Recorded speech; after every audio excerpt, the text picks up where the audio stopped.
আজকে আবারও যাচ্ছি একটু ঘুরতে। আমাদের এখানে একমাত্র চুন্নি নদীটাই আছে, ওই দিকটাতেই ঘুরতে আমাদের ভালো লাগে। নদীর ধার আর মাঠঘাটে চাষবাসের এরিয়া, তো ওই দিকেই যাচ্ছি আজকে। আর এইদিকে আমরা ধান ক্ষেত দেখতে দেখতে চলে যাচ্ছি নদীর ধারে।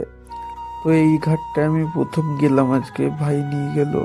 তো নদীতে তেমন একটা জল নেই, কিছুদিন আগে এসে যে জল দেখেছিলাম এখন পুরো একদম শুকিয়ে গেছে। আর এই সূর্য অস্ত যাওয়ার সময় যে নদীর ধারটা যা লাগে না দেখতে, তোমরা যদি কখনো দেখো তো একটু সূর্য অস্ত যাওয়ার সময় নদীর পাড়ে গিয়ে দেখবে, সেই লাগে।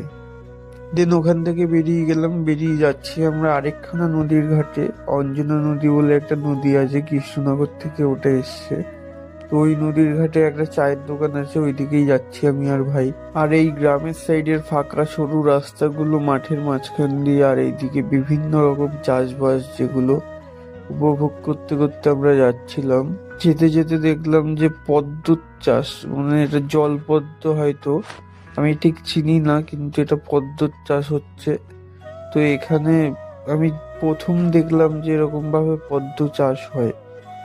আর কিছু কাপলস দেখলাম ওই পদ্ম ক্ষেতের ওখানে ফটো শুট করছিল।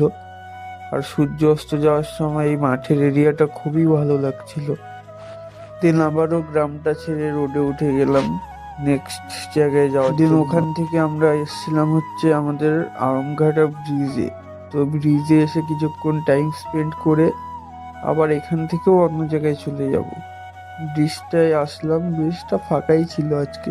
তো ব্রিজে কিছুক্ষণ টাইম স্পেন্ড করার পর আবার বেরিয়ে গেলাম আমাদের নেক্সট ডেস্টিনেশনে যাওয়ার জন্য। তারপরে আবার যেখানে যাচ্ছিলাম ওখানে যাওয়ার সময় দেখলাম হচ্ছে ইট ভাটা, মানে ইট যেখানে তৈরি করে। তো দেখছি বিভিন্ন ইট এরকম সাজিয়ে রেখে দিয়েছে, যেদিকেই চোখ যাচ্ছে সেদিকেই শুধু ধান আর ধান, আদার্স আর কোনো সবজি নেই। এখন মনে হয় ধানেরই সিজন। তারপরে যেখানে যাওয়ার ছিল সেখানে চলে আসলাম। এটা হচ্ছে অঞ্জনা নদী। তো এই নদীরই ধারে বেশ সুন্দর একটা পরিবেশে এই চায়ের দোকানটা রয়েছে। তো আমি আর ভাই চলে আসলাম এই চায়ের দোকানে চা খেতে। এই নদীর ধারে চা খাওয়ার যে মজাটা না, একটা আলাদাই।